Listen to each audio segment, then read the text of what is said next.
أعوذ بالله من الشيطان الرجيم. بسم الله الرحمن الرحيم. ألف لام ميم. ذلك الكتاب لا ريب فيه هدى للمتقين الذين يؤمنون بالغيب ويقيمون الصلاة ومما رزقناهم ينفقون والذين يؤمنون بما أنزل إليك وما أنزل من قبلك وبالآخرة هم يوقنون أولئك على هدى من ربهم وأولئك هم المفلحون. إن الذين كفروا سواء عليهم أأنذرتهم أم لم تنذرهم لا يؤمنون. ختم الله على قلوبهم وعلى سمعهم وعلى أبصارهم غشاوة ولهم عذاب عظيم. ومن الناس من يقول آمنا بالله وباليوم الآخر وما هم بمؤمنين يخادعون الله والذين آمنوا وما يخدعون إلا أنفسهم وما يشعرون. في قلوبهم مرض فزادهم الله مرضا ولهم عذاب أليم بما كانوا يكذبون. وإذا قيل لهم لا تفسدوا في الأرض قالوا إنما نحن مصلحون ألا إنهم هم المفسدون ولكن لا يشعرون. وإذا قيل لهم آمنوا كما آمن الناس قالوا أنؤمن كما آمن السفهاء ألا إنهم هم السفهاء ولكن لا يعلمون. وإذا لقوا الذين آمنوا قالوا آمنا وإذا خلوا إلى شياطينهم قالوا إنا معكم إنما نحن مستهزئون. الله يستهزئ بهم ويمدهم في طغيانهم يعمهون. أولئك الذين اشتروا الضلالة بالهدى فما ربحت تجارتهم وما كانوا مهتدين. مثلهم كمثل الذي استوقد نارا فلما أضاءت ما حوله ذهب الله بنورهم وتركهم في ظلمات لا يبصرون. صم بكم عمي فهم لا يرجعون. أو كصيب من السماء فيه ظلمات ورعد وبرق يجعلون أصابعهم في آذانهم من الصواعق حذر الموت والله محيط بالكافرين. يكاد البرق يخطف أبصارهم كلما أضاء لهم مشوا فيه وإذا أظلم عليهم قاموا ولو شاء الله لذهب بسمعهم وأبصارهم إن الله على كل شيء قدير. يا أيها الناس اعبدوا ربكم الذي خلقكم والذين من قبلكم لعلكم تتقون الذي جعل لكم الأرض فراشا والسماء بناء وأنزل من السماء ماء فأخرج به من الثمرات رزقا لكم فلا تجعلوا لله أندادا وأنتم تعلمون.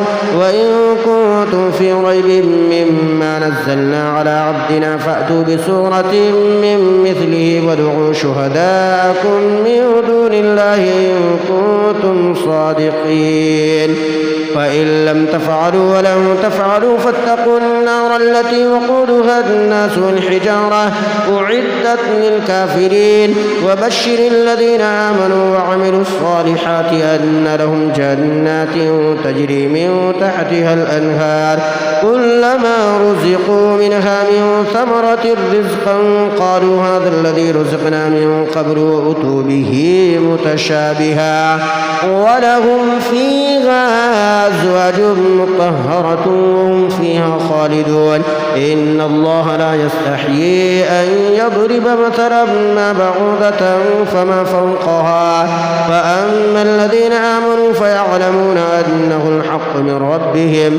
وأما الذين كفروا فيقولون ماذا أراد الله بهذا مثلا يضل به كثيرا ويهدي به كثيرا وما يضل به إلا الفاسقين الذين ينقضون عهد الله من بعد ميثاقه ويقطعون ما أمر الله به أن يوصل ويفسدون في الأرض أولئك هم الخاسرون. كيف تكفرون بالله وكنتم أمواتا فأحياكم ثم يميتكم ثم يحييكم ثم إليه ترجعون. هو الذي خلق لكم ما في الأرض جميعا ثم استوى إلى السماء فسواهن 7 سماوات وهو بكل شيء عليم. وإذ قال ربك للملائكة إني جاعل في الأرض خليفة قالوا أتجعل فيها من يفسد فيها ويسفك الدماء ونحن نسبح بحمدك ونقدس لك قال إني أعلم ما لا تعلمون. وعلم آدم الأسماء كلها ثم عرضهم على الملائكة فقال أنبئوني بأسماء هؤلاء إن كنتم صادقين. قالوا سبحانك لا علم لنا إلا ما علمتنا إنك أنت العليم الحكيم. قال يا آدم أنبئهم بأسمائهم فلما أنبأهم بأسمائهم قال ألم أقل لكم إني أعلم غيب السماوات والأرض وأعلم ما تبدون وما كنتم تكتمون. وإذ قلنا للملائكة اسجدوا لآدم فسجدوا إلا إبليس أبى واستكبر وكان من الكافرين. وقلنا يا آدم اسكن أنت وزوجك الجنة وكلا منها رغدا حيث شئتما ولا تقربا هذه الشجرة فتكونا من الظالمين. فأزلهما الشيطان عنها فأخرجهما مما كانا فيه وقلنا اهبطوا بعضكم لبعض عدو ولكم في الأرض مستقر ومتاع إلى حين. فتلقى آدم من ربه كلمات فتاب عليه إنه هو التواب الرحيم. قلنا اهبطوا منها جميعا فإما يأتينكم مني هدى فمن تبع هداي فلا خوف عليهم ولا هم يحزنون.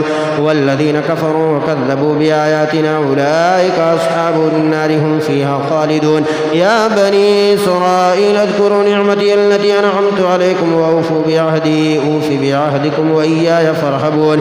وآمنوا بما أنزلت مصدقا لما معكم ولا تكونوا أول كافر به ولا تشتروا بآياتي ثمنا قليلا وإياي فاتقون. ولا تلبسوا الحق بالباطل وتكتموا الحق وأنتم تعلمون. وأقيموا الصلاة وآتوا الزكاة واركعوا مع الراكعين. أتأمرون الناس بالبر وتنسون أنفسكم وأنتم تتلون الكتاب فلا تعقلون. واستعينوا بالصبر والصلاة وإنها لكبيرة إلا على الخاشعين الذين يظنون أنهم ملاقو ربهم وأنهم إليه راجعون. يا بني إسرائيل اذكروا نعمتي التي أنعمت عليكم وأني فضلتكم على العالمين.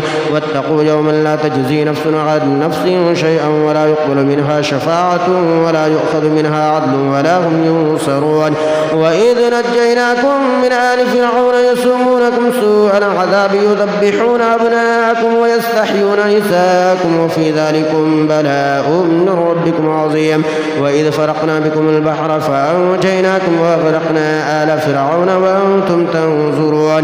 وإذ واعدنا موسى 40 ليلة ثم اتخذتم العجل من بعده وأنتم ظالمون ثم عفونا عنكم من بعد ذلك لعلكم تشكرون.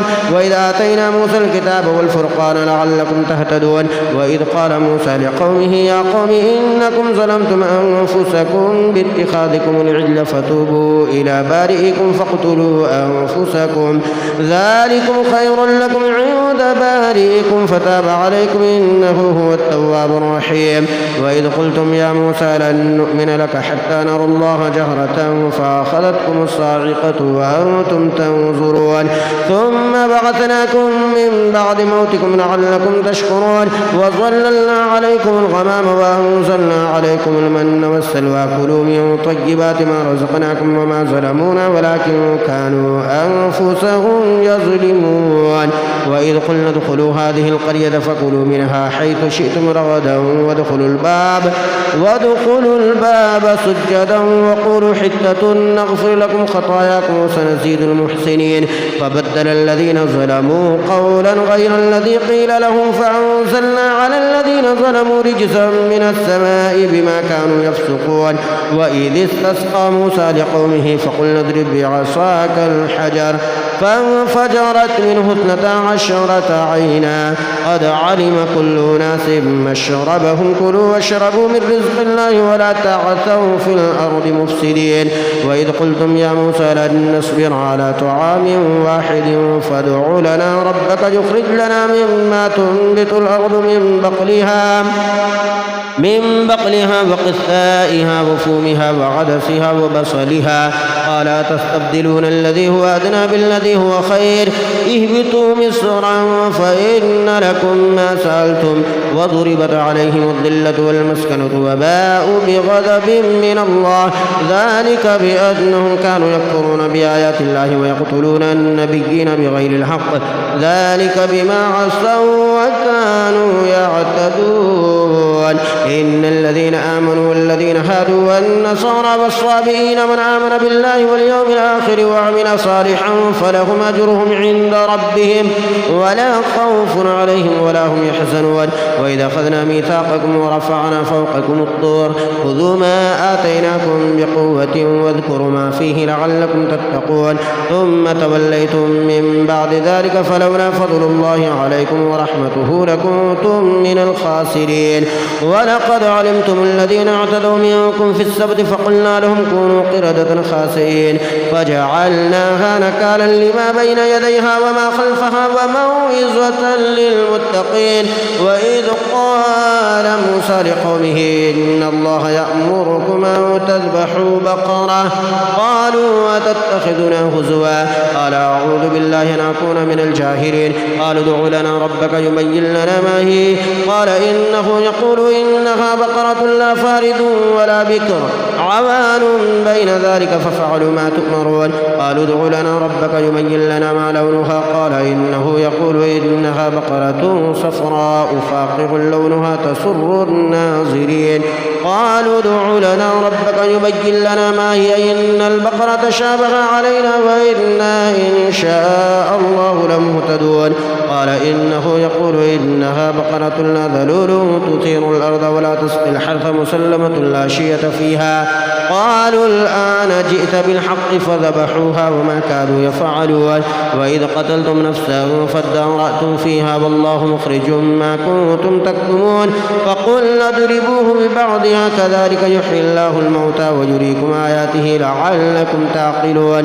ثم قست قلوبكم من بعد ذلك فهي كالحجارة أو أشد قسوة. وإن من الحجارة لما يتفجر منه الأنهار وإن منها لما يشقق فيخرج منه الماء وإن منها لما يهبط من خشية الله وما الله بغافل عما تعملون. أفتطمعون أن يؤمنوا لكم وقد كان فريق منهم يسمعون كلام الله ثم يحرفونه من بعد ما قالوه وهم يعلمون. وإذا لقوا الذين آمنوا قالوا آمنا وإذا خلا بعضهم إلى بعض قالوا أتحدثونهم بما فتح الله عليكم ليحاجوكم به عند ربكم أفلا تعقلون. أولا يعلمون أن الله يعلم ما يسرون وما يعلنون. ومنهم أميون لا يعلمون الكتاب إلا أماني وإنهم إلا يظنون. فويل للذين يكتبون الكتاب بأيديهم ثم يقولون هذا من عند الله ليشتروا به ثمنا قليلا فويل لهم مما كتبت أيديهم وويل لهم مما يكسبون. وقالوا لن تمسنا النار إلا أياما معدودة قل اتخذتم عند الله عهدا فلن يخلف الله عهده أم تقولون على الله ما لا تعلمون بلى من كسب سيئة وأحاطت به خطيئته فأولئك أصحاب النار هم فيها خالدون والذين آمنوا وعملوا الصالحات أولئك أصحاب الجنة هم فيها خالدون وإذا أخذنا ميثاق بني إسرائيل لا تعبدون إلا الله وبالوالدين إحسانا وذي القربى واليتامى والمساكين وقولوا للناس حسنا وأقيموا الصلاة وآتوا الزكاة ثم توليتم إلا قليلا منكم وأنتم معرضون وإذا أخذنا ميثاقكم لا تسفكون دماءكم ولا تخرجون أنفسكم من دياركم ثم أقررتم وأنتم تشهدون ثم أنتم هؤلاء تقتلون أنفسكم وتخرجون فريقا منكم من ديارهم تظاهرون عليهم بالإثم والعدوان وإن يأتوكم أسارى تفادوهم وهو محرم عليكم إخراجهم أفتؤمنون ببعض الكتاب وتكفرون ببعض فما جزاء من يفعل ذلك منكم إلا خزي في الحياة الدنيا ويوم القيامة يردون إلى أشد العذاب وما الله بغافل عما تعملون أولئك الذين اشتروا الحياة الدنيا بالآخرة فلا يخفف عنهم العذاب ولا هم ينصرون ولقد آتينا موسى الكتاب وقفينا من بعده بالرسل وآتينا عيسى ابن مريم البينات وأيدناه بروح القدس أفكلما جاءكم رسول بما لا تهوى أنفسكم استكبرتم ففريقا كذبتم وفريقا تقتلون وقالوا قلوبنا غلف بل لعنهم الله بكفرهم فقليلا ما يؤمنون ولما جاءهم كتاب من عند الله مصدق لما معهم وكانوا من قبل يستفتحون على الذين كفروا فلما جاءهم ما عرفوا كفروا به فلعنة الله على الكافرين بئس ما اشتروا به أنفسهم أن يكفروا بما أنزل الله بغيا أن ينزل الله من فضله على من يشاء من عباده فباءوا بغضب على غضب وللكافرين عذاب مهين وإذا قيل لهم آمنوا بما أنزل الله قالوا نؤمن بما أنزل علينا ويكفرون بما وراءه وهو الحق مصدقا لما معهم قل فلم تقتلون أنبياء الله من قبل إن كنتم مؤمنين ولقد جاءكم موسى بالبينات ثم اتخذتم العجل من بعده وأنتم ظالمون وإذا أخذنا ميثاقكم ورفعنا فوقكم الطور خذوا ما آتيناكم بقوة واسمعوا قالوا سمعنا وعصينا وأشربوا في قلوبهم العجل بكفرهم قل بئس ما يأمركم به إيمانكم إن كنتم مؤمنين قل إن كانت لكم الدار الآخرة عند الله خالصة من دون الناس فتمنوا الموت إن كنتم صادقين ولن يتمنوه أبدا بما قدمت أيديهم والله عليم بالظالمين ولتجدنهم أحرص الناس على حياة ومن الذين أشركوا يود أحدهم لو يعمر 1000 سنة وما هو بمزحزحه من العذاب أن يعمر والله بصير بما يعملون قل من كان عدوا لجبريل فإنه نزله على قلبك بإذن الله مصدقا لما بين يديه وهدى وبشرى للمؤمنين من كان عدوا لله وملائكته ورسله وجبريل وميكال فإن الله عدو للكافرين ولقد أنزلنا إليك آيات بينات وما يكفر بها إلا الفاسقون أو كلما عاهدوا عهدا نبذه فريق منهم بل أكثرهم لا يؤمنون ولما جاءهم رسول من عند الله مصدق لما معهم نبذ فريق من الذين أوتوا الكتاب كتاب الله وراء ظهورهم كأنهم لا يعلمون واتبعوا ما تتلو الشياطين على ملك سليمان وما كفر سليمان ولكن الشياطين كفروا يعلمون الناس السحر وما أنزل على الملكين ببابل هاروت وماروت وما يعلمان من أحد حتى يقولا إنما نحن فتنة فلا تكفر فيتعلمون منهما ما يفرقون به بين المرء وزوجه وما هم بضارين به من أحد إلا بإذن الله ويتعلمون ما يضرهم ولا ينفعهم ولقد علموا لمن اشتراه ما له في الآخرة من خلاق ولبئس ما شروا به أنفسهم لو كانوا يعلمون يعلمون ولو أنهم آمنوا واتقوا لمثوبة من عند الله خير لو كانوا يعلمون يا أيها الذين آمنوا لا تقولوا راعنا وقولوا انظرنا واسمعوا وللكافرين عذاب أليم ما يود الذين كفروا من أهل الكتاب ولا المشركين أن ينزل عليكم من خير من ربكم والله يختص برحمته من يشاء والله ذو الفضل العظيم ما ننسخ من آية أو ننسها نأتي بخير منها أو مثلها ألم تعلم أن الله على كل شيء قدير ألم تعلم أن الله له ملك السماوات والأرض وما لكم من دون الله من ولي ولا نصير أم تريدون أن تسألوا رسولكم كما سئل موسى من قبل ومن يتبدل الكفر بالإيمان فقد ضل سواء السبيل ود كثير من أهل الكتاب لو يردونكم من بعد إيمانكم كفارا حسدا من عند أنفسهم من بعد ما تبين لهم الحق فاعفوا واصفحوا حتى يأتي الله بأمره إن الله على كل شيء قدير وأقيموا الصلاة وآتوا الزكاة وما تقدموا لأنفسكم من خير تجدوه عند الله إن الله بما تعملون بصير وقالوا لن يدخل الجنة إلا من كان هودا أو نصارى تلك أمانيهم قل هاتوا برهانكم إن كنتم صادقين بلى من أسلم وجهه لله وهو محسن فله أجره عند ربه ولا خوف عليهم ولا هم يحزنون وقالت اليهود ليست النصارى على شيء وقالت النصارى ليست اليهود على شيء وهم يتلون الكتاب كذلك قال الذين لا يعلمون مثل قولهم فالله يحكم بينهم يوم القيامة فيما كانوا فيه يختلفون ومن أظلم ممن منع مساجد الله أن يذكر فيها اسمه وسعى في خرابها أولئك ما كان لهم أن يدخلوها إلا خائفين لهم في الدنيا خزي ولهم في الآخرة عذاب عظيم ولله المشرق والمغرب فأينما تولوا فثم وجه الله إن الله واسع عليم وقالوا اتخذ الله ولدا سبحانه بل له ما في السماوات والأرض كل له قانتون بديع السماوات والأرض وإذا قضى أمرا فإنما يقول له كن فيكون وقال الذين لا يعلمون لولا يكلمنا الله أو تأتينا آية كذلك قال الذين من قبلهم مثل قولهم تشابهت قلوبهم قد بينا الآيات لقوم يوقنون إنا أرسلناك بالحق بشيرا ونذيرا ولا تسأل عن أصحاب الجحيم ولن ترضى عنك اليهود ولا النصارى حتى تتبع ملتهم قل إن هدى الله هو الهدى ولئن اتبعت أهواءهم بعد الذي جاءك من العلم ما لك من الله من ولي ولا نصير الذين آتيناهم الكتاب يتلونه حق تلاوته أولئك يؤمنون به ومن يكفر به فأولئك هم الخاسرون يا بني إسرائيل اذكروا نعمتي التي أنعمت عليكم وأني فضلتكم على العالمين واتقوا يوما لا تجزي نفس عن نفس شيئا ولا يقبل منها عدل ولا تنفعها شفاعة ولا هم ينصرون وإذ ابتلى إبراهيم ربه بكلمات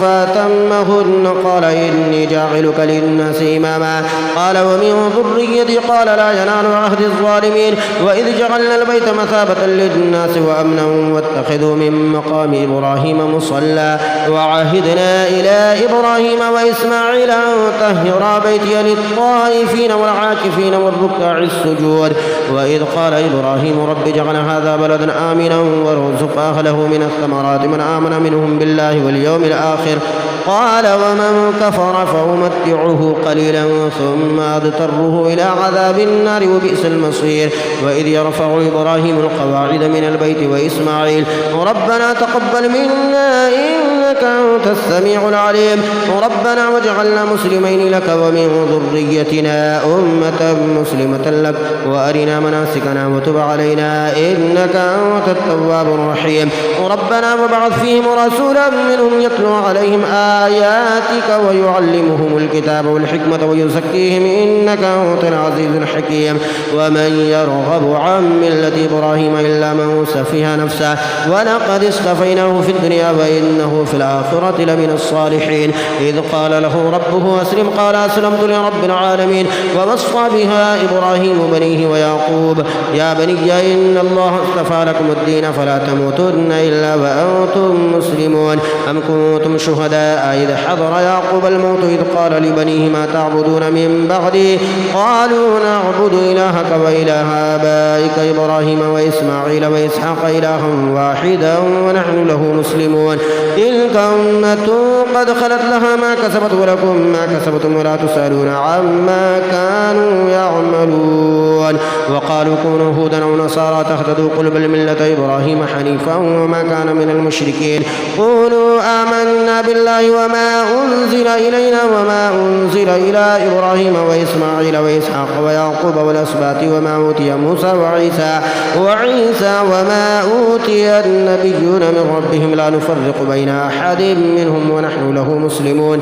فإن آمنوا بمثل ما آمنتم به فقد اهتدوا وإن تولوا فإنما هم في شقاق فسيكفيكهم الله وهو السميع العليم. صبغة الله ومن أحسن من الله صبغة ونحن له عابدون. قل أتحاجوننا في الله وهو ربنا وربكم ولنا أعمالنا ولكم أعمالكم ونحن له مخلصون.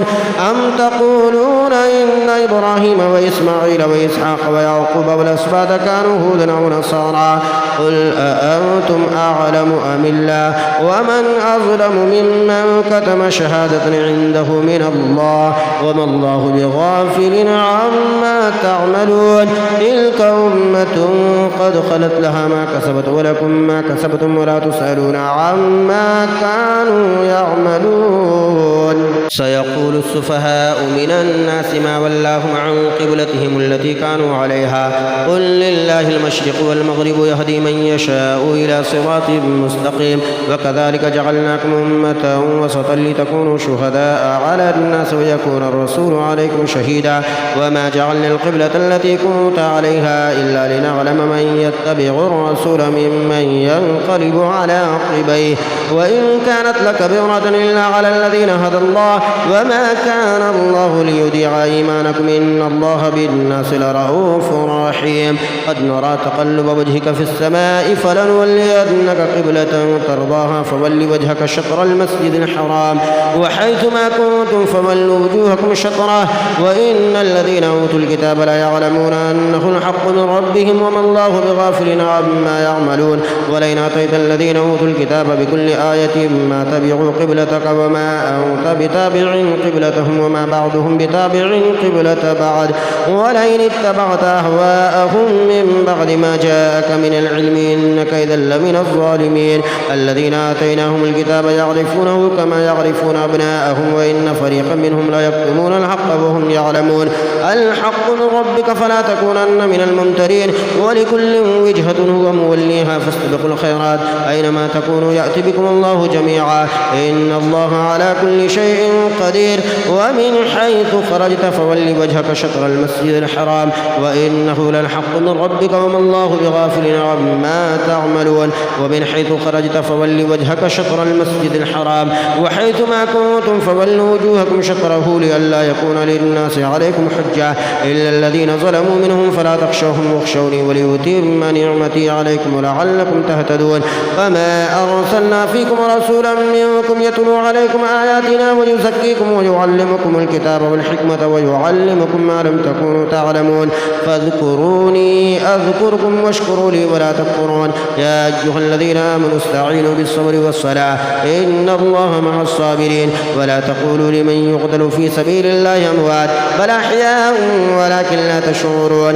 ولنبلونكم بشيء من الخوف والجوع ونقص من الأموال والأنفس والثمرات وبشر الصابرين الذين إذا أصابتهم مصيبة قالوا إنا لله وإنا إليه راجعون. أولئك عليهم صلوات من ربهم ورحمة فأولئك هم المهتدون. إن الصفا والمروة من شعائر الله، فمن حج البيت أو اعتمر فلا جناح عليه أن يطوف بهما، ومن تطوع خيرا فإن الله شاكر عليم. إن الذين يكتمون ما أنزلنا من البينات والهدى من بعد ما بيناه للناس في الكتاب أولئك يلعنهم الله ويلعنهم اللاعنون، إلا الذين تابوا وأصلحوا وبينوا فأولئك أتوب عليهم وأنا التواب الرحيم. إن الذين كفروا وماتوا وهم كفار أولئك عليهم لعنة الله والملائكة والناس أجمعين خالدين فيها لا يخفف عنهم العذاب ولا هم ينظرون. وإلهكم إله واحد لا إله إلا هو الرحمن الرحيم. إن في خلق السماوات والأرض واختلاف الليل والنهار والفلك التي تجري في البحر بما ينفع الناس وما أنزل الله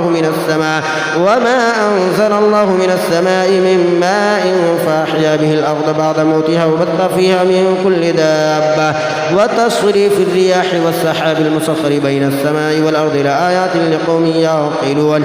ومن الناس من يتخذ من دون الله أندادا يحبونهم كحب الله والذين آمنوا أشد حبا لله ولو يرى الذين ظلموا إذ يرون العذاب أن القوة لله جميعا وأن الله شديد العذاب إذ تبرأ الذين اتبعوا من الذين اتبعوا ورأوا العذاب وتقطعت بهم الأسباب وقال الذين اتبعوا لو أن لنا كرة فنتبرأ منهم كما تبرأوا منا كذلك يريهم الله أعمالهم حسرات عليهم وما هم بخارجين من النار. يا أيها الناس كلوا مما في الأرض حلالا طيبا ولا تتبعوا خطوات الشيطان إنه لكم عدو مبين. إنما يأمركم بالسوء والفحشاء وأن تقولوا على الله ما لا تعلمون. وإذا قيل لهم اتبعوا ما أنزل الله قالوا بل نتبع ما ألفينا عليه آباءنا ولو كان آباؤهم لا يعقلون شيئا ولا يهتدون. ومثل الذين كفروا كمثل الذي ينعق بما لا يسمع إلا دعاء ونداء صم بكم عمي فهم لا يعقلون. يا أيها الذين آمنوا كلوا من طيبات ما رزقناكم واشكروا لله إن كنتم إياه تعبدون. إنما حرم عليكم الميتة والدم ولحم الخنزير وما أهل به لغير الله فمن اضطر غير باغ ولا عاد فلا إثم عليه إن الله غفور رحيم. إن الذين يكتمون ما أنزل الله من الكتاب ويشترون به ثمنا قليلا أولئك ما يأكلون في بطونهم إلا النار ولا يكلمهم الله يوم القيامة ولا يزكيهم ولهم عذاب أليم. أولئك الذين اشتروا الضلالة بالهدى والعذاب بالمغفرة فما أصبرهم على النار ذلك بأن الله نزل الكتاب بالحق وإن الذين اختلفوا في الكتاب لفي شقاق بعيد. ليس البر أن تولوا وجوهكم قبل المشرق والمغرب ولكن البر من آمن بالله واليوم الآخر والملائكة والكتاب والنبيين وآتى المال على حبه ذوي القربى واليتامى والمساكين ومن السبيل والسائلين وفي الرقاب وأقام الصلاة وآتى الزكاة والموفون بعهدهم إذا عاهدوا والصابرين في البأساء والضراء وحين البأس أولئك الذين صدقوا وأولئك هم المتقون. يا أيها الذين آمنوا كتب عليكم القصاص في القتلى الحر بالحر والعبد بالعبد والأنثى بالأنثى فمن عفي له من أخيه شيء فاتباع بالمعروف وأداء إليه بإحسان ذلك تخفيف من ربكم ورحمة فمن اعتدى بعد ذلك فله عذاب أليم. ولكم في القصاص حياة يا أولي الألباب لعلكم تتقون. كتب عليكم إذا حضر أحدكم الموت إن ترك خيرا الوصية للوالدين والأقربين بالمعروف حقا على المتقين فمن بدله بعدما سمعه فإنما إثمه على الذين يبدلونه إن الله سميع عليم. فمن خاف من موص جنفا أو إثما فأصلح بينهم فلا إثم عليه إن الله غفور رحيم. يا أيها الذين آمنوا كتب عليكم الصيام كما كتب على الذين من قبلكم لعلكم تتقون أياما معدودات فمن كان منكم مريضا أو على سفر فعدة من أيام أخر وعلى الذين يطيقونه فدية طعام مسكين فمن تطوع خيرا فهو خير له أو تصوموا خير لكم إن كنتم تعلمون. شهر رمضان الذي أنزل فيه القرآن هدى للناس وبينات من الهدى والفرقان فمن شهد منكم الشهر فليصم ومن كان مريضا أو على سفر فعدة من أيام أخر يريد الله بكم اليسر ولا يريد بكم العسر ولتكملوا العدة ولتكبروا الله على ما هداكم ولعلكم تشكرون. وإذا سألك عبادي عني فإني قريب أجيب دعوة الداعي إذا دعاني فليستجيبوا لي وليؤمنوا بي لعلهم يرشدون. أحل لكم ليلة الصيام الرفث إلى نسائكم هن لباس لكم وأنتم لباس لهن علم الله أنكم كنتم تختانون أنفسكم فتاب عليكم وعفى عنكم فالآن باشروهن وابتغوا ما كتب الله لكم وكلوا واشربوا حتى يتبين لكم الخيط الأبيض من الخيط الأسود من الفجر ثم أتموا الصيام إلى الليل ولا تباشروهن وأنتم عاكفون في المساجد تلك حدود الله فلا تقربوها كذلك يبين الله آياته للناس لعلهم يتقون. ولا تأكلوا أموالكم بينكم بالباطل وتدلوا بها إلى الحكام لتأكلوا فريقا من أموال الناس بالإثم وأنتم تعلمون. يسألونك عن الأهلة قل هي مواقيت للناس والحج وليس البر بأن تأتوا البيوت من ظهورها ولكن البر من اتقى وأتوا البيوت من أبوابها واتقوا الله لعلكم تفلحون. وقاتلوا في سبيل الله الذين يقاتلونكم ولا تعتدوا إن الله لا يحب المعتدين. واقتلوهم حيث ثقفتموهم وأخرجوهم من حيث أخرجوكم والفتنة أشد من القتل ولا تقاتلوهم عند المسجد الحرام حتى يقاتلوكم فيه فإن قاتلوكم فاقتلوهم كذلك جزاء الكافرين فإن انتهوا فإن الله غفور رحيم. وقاتلوهم حتى لا تكون فتنة ويكون الدين لله فإن انتهوا فلا عدوان إلا على الظالمين. الشهر الحرام بالشهر الحرام والحرمات قصاص فمن اعتدى عليكم فاعتدوا عليه بمثل ما اعتدى عليكم واتقوا الله واعلموا أن الله مع المتقين. وأنفقوا في سبيل الله ولا تلقوا بأيديكم إلى التهلكة وأحسنوا إن الله يحب المحسنين.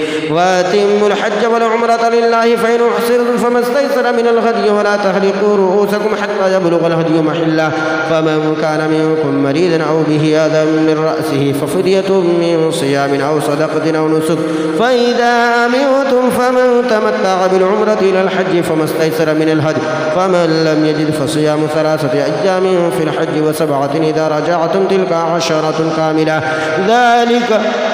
ذلك لمن لم يكن أهله حاضر المسجد الحرام واتقوا الله واعلموا أن الله شديد العقاب. الحج أشهر معلومات فمن فرض فيهن الحج فلا رفث ولا فسوق ولا جدال في الحج وما تفعلوا من خير يعلمه الله وتزودوا فإن خير الزاد التقوى واتقون يا أولي الألباب. ليس عليكم جناح أن تبتغوا فضلا من ربكم فإذا أفضتم من عرفات فاذكروا الله عند المشعر الحرام واذكروه كما هداكم وإن كنتم من قبله لمن الضالين. ثم أفيضوا من حيث أفاض الناس واستغفروا الله إن الله غفور رحيم. فإذا قضيتم مناسككم فاذكروا الله كذكركم آباءكم وأشد ذكرا. فمن الناس من يقول ربنا آتنا في الدنيا وما له في الآخرة من خلاق ومنهم من يقول ربنا آتنا في الدنيا حسنة وفي الآخرة حسنة وقنا عذاب النار أولئك لهم نصيب مما كسبوا والله سريع الحساب. واذكروا الله في أيام معدودات فمن تعجل في يومين فلا إثم عليه ومن تأخر فلا إثم عليه لمن اتقاه واتقوا الله واعلموا أنكم إليه تحشرون. ومن الناس من يعجبك قوله في الحياة الدنيا ويشهد الله على ما في قلبه وهو ألد الخصام وإذا تولى سعى في الأرض ليفسد فيها ويهلك الحرث والنسل والله لا يحب الفساد. وإذا قيل له اتق الله أخذته العزة بالإثم فحسبه جهنم ولبئس المهاد. ومن الناس من يشري نفسه ابتغاء مرضات الله والله رؤوف بالعباد. يا أيها الذين آمنوا ادخلوا في السلم كافة ولا تتبعوا خطوات الشيطان إنه لكم عدو مبين. فإن زللتم من بعد ما جاءتكم البينات فاعلموا أن الله عزيز حكيم. هل ينظرون إلا أن يأتيهم الله في ظلل من الغمام والملائكة وقضي الأمر وإلى الله ترجع الأمور. سل بني إسرائيل كما آتيناهم من آية بينة ومن يبدل نعمة الله من بعد ما جاءته فإن الله شديد العقاب. زين للذين كفروا الحياة الدنيا ويسخرون من الذين آمنوا والذين اتقوا فوقهم يوم القيامة والله يرزق من يشاء بغير حساب. كان الناس أمة واحدة فبعث الله النبيين مبشرين ومنذرين وأنزل معهم الكتاب بالحق ليحكم بين الناس فيما اختلفوا فيه وما اختلف فيه إلا الذين أوتوه من بعد ما جاءتهم البينات بغيا بينهم فهدى الله الذين آمنوا لما اختلفوا فيه من الحق بإذنه والله يهدي من يشاء إلى صراط مستقيم. أم حسبتم أن تدخلوا الجنة ولما يأتكم مثل الذين خلوا من قبلكم مستهم البأساء والضراء وزلزلوا حتى يقول الرسول والذين آمنوا معه متى نصر الله ألا إن نصر الله قريب.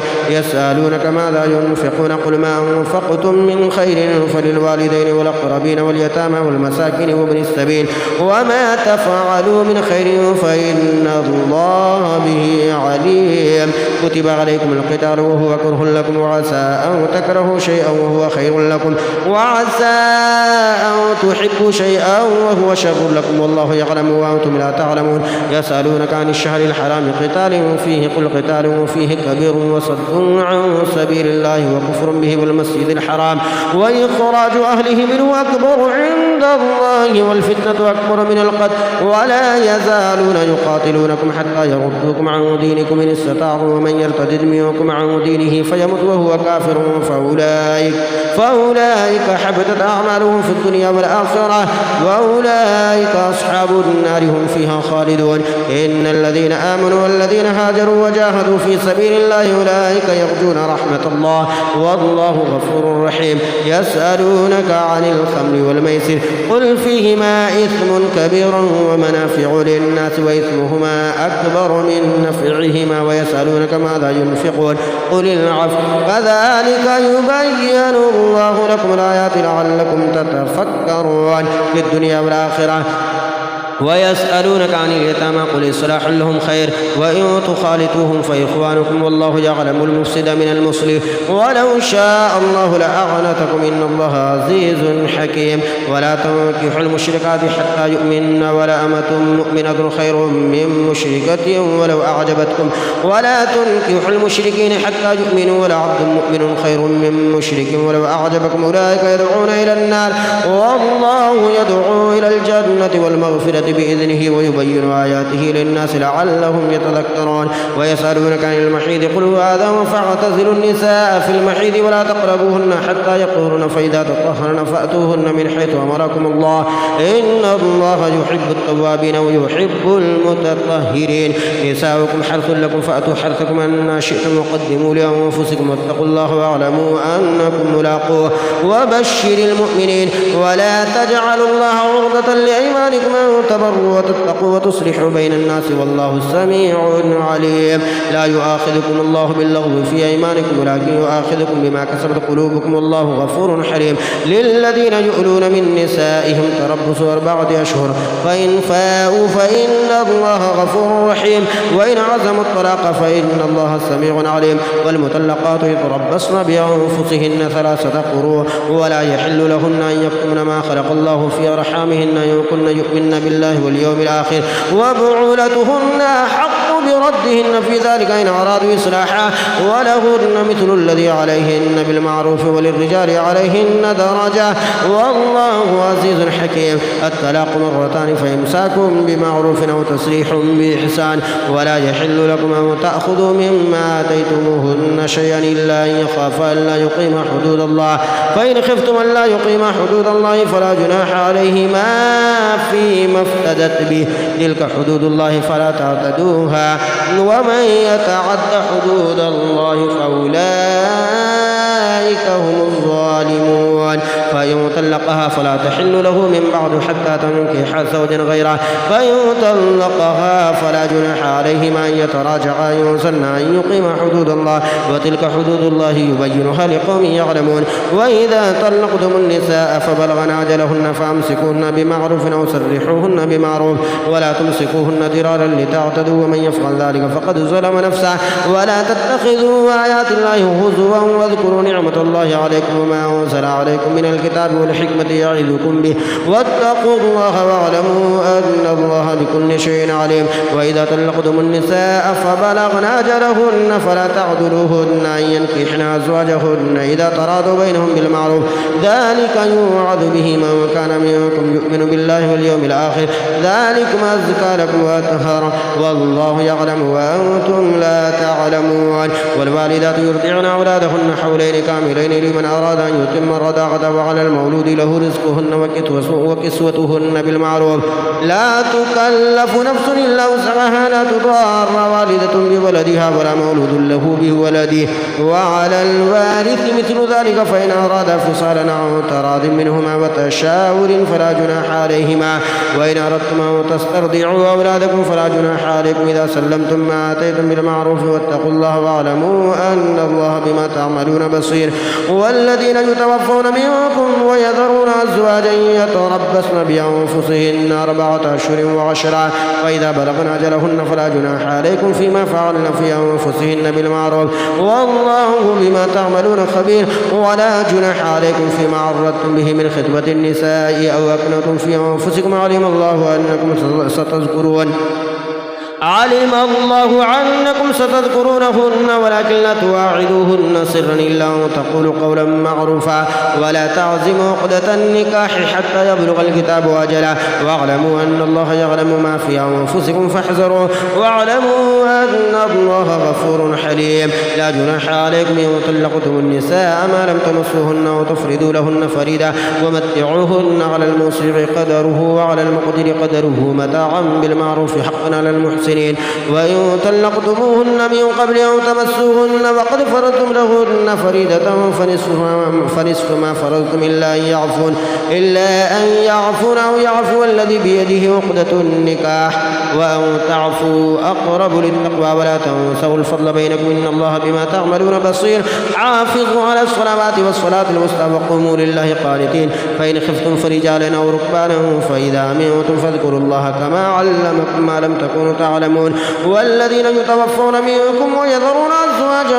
وصية لأزواجهم متاعا إلى الحول غير إخراج فإن خرجن فلا جناح عليكم فيما فعلن في أنفسهن من معروف والله عزيز حكيم وللمطلقات متاع بالمعروف حقا على المتقين كذلك يبين الله لكم آياته لعلكم تعقلون ألم تر إلى الذين خرجوا من ديارهم وهم ألوف حذر الموت فقال لهم الله موتوا ثم أحياهم إن الله لذو فضل على الناس ولكن أكثر الناس لا يشكرون وقاتلوا في سبيل الله واعلموا أن الله سميع عليم من ذا الذي يقرض الله قرضا حسنا فيضاعفه له أضعافا كثيرا والله يقبض ويبسط وإليه ترجعون ألم تر إلى الملأ من بني إسرائيل من بعد موسى إذ قالوا لنبي لهم ابعث لنا ملكا نقاتل في سبيل الله قال هل عسيتم إن كتب عليكم القتال ولا تقاتلوا قالوا ما لنا ألا نقاتل في سبيل الله وقد أخرجنا من ديارنا وأبنائنا فلما كتب عليهم القتال تولوا إلا قليلا منهم والله عليم بالظالمين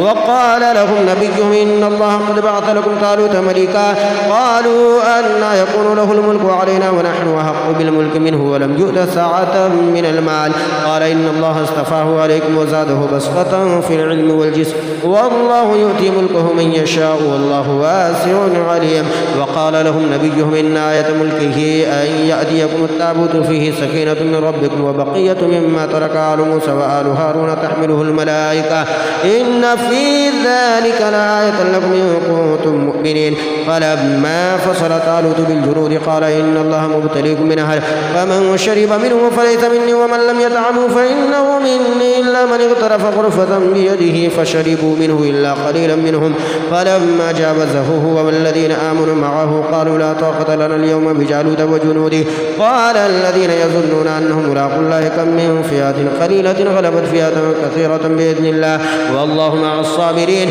ولما برزوا لجالوت وجنوده قالوا ربنا أفرغ علينا صبرا وثبت أقدامنا وانصرنا على القوم الكافرين فهزموهم بإذن الله. وقتل داود جالوت وآتاه الله الملك والحكمة وعلمه مما يشاء ولولا دفع الله الناس بعضهم ببعض لفسدت الأرض ولكن الله ذو فضل على العالمين. تلك آيات الله نتلوها عليك بالحق وإنك لمن المرسلين. تلك الرسل فضلنا بعضهم على بعض منهم من كلم الله ورفع بعضهم درجات وآتينا عيسى ابن مريم البينات وأيدناه بروح القدس ولو شاء الله ما اقتتل الذين من بعدهم من بعد ما جاءتهم البينات ولكن اختلفوا فمنهم من آمن ومنهم من كفر ولو شاء الله ما اقتتلوا ولكن الله يفعل ما يريد. يا أيها الذين آمنوا أنفقوا مما رزقناكم من قبل أن يأتي يوم لا بيع فيه ولا خلة ولا شفاعة والكافرون هم الظالمون. الله لا إله إلا هو الحي القيوم لا تأخذه سنة ولا نوم له ما في السماوات وما في الأرض ما هو ذا الذي يشفع عنده إلا بإذنه يعلم ما بين أيديهم وما خلفهم ولا يحيطون بشيء من علمه إلا بما شاء وسع كرسيه السماوات والأرض ولا يؤوده حفظهما وهو العلي العظيم. لا إكراه في الدين قد تبين الرشد من الغي فمن يكفر بالطاغوت ويؤمن بالله فقد استمسك بالعروة الوثقى لا انفصام لها والله سميع عليم. الله ولي الذين آمنوا يخرجهم من الظلمات إلى النور والذين كفروا أولياؤهم الطاغوت يخرجونهم من النور إلى الظلمات أولئك أصحاب النار هم فيها خالدون. ألم تر إلى الذي حاج إبراهيم في ربه أن آتاه الله الملك إذ قال إبراهيم ربي الذي يحيي ويميت قال أنا أحيي وأميت قال إبراهيم فإن الله يأتي بالشمس من المشرق فأت بها من المغرب فبهت الذي كفر والله لا يهدي القوم الظالمين. أو كالذي مر على قرية وهي خاوية على عروشها قال أنى يحيي هذه الله بعد موتها فأماته الله 100 عام ثم بعثه قال كم لبثت قال لبثت يوما أو بعض يوم قال بل لبثت 100 عام فانظر إلى طعامك وشرابك لم يتسنى وانظر إلى حمارك ولنجعلك آية للناس وانظر إلى العظام كيف ننشزها ثم نكسوها لحما فلما تبين له قال أعلم أن الله على كل شيء قدير. وإذ قال إبراهيم ربي أرني كيف تحيي الموتى قال ولم تؤمن قال بلى ولكن ليطمئن قلبي قال فخذ 4 من الطير فصرهن إليك ثم جعل على كل جبل منهن جزءا ثم ادعوهن يأتينك سعيا واعلم أن الله عزيز حكيم. مثل الذين ينفقون أموالهم في سبيل الله كمثل حبة أنبتت 7 سنابل في كل سنبلة 100 حبة والله يضاعف لمن يشاء والله واسع عليم. الذين ينفقون أموالهم في سبيل الله ثم لا يتبعون ما أنفقوا منا ولا ذل لهم أجرهم عند ربهم ولا خوف عليهم ولا هم يحزنون. قول معروف ومغفرة خير من صدقة يتبعها هذا والله غني حليم. يا أيها الذين آمنوا لا تبطلوا صدقاتكم بالمن والأذى كالذي ينفق ماله رئاء الناس ولا يؤمن بالله واليوم الآخر فمثله كمثل صفوان عليه تراب فأصابه وابل فتركه صلدا لا يقدرون على شيء مما كسبوا والله لا يهدي القوم الكافرين. ومثل الذين ينفقون أموالهم ابتغاء مرضات الله وتثبيتا من أنفسهم كمثل جنة بربوة أصابها وابل فآتت أكلها ضعفين فإن لم يصبها وابل فتل والله بما تعملون بصير. أيود أحدكم أن تكون له جنة من نخيل وأعناب تجري من تحتها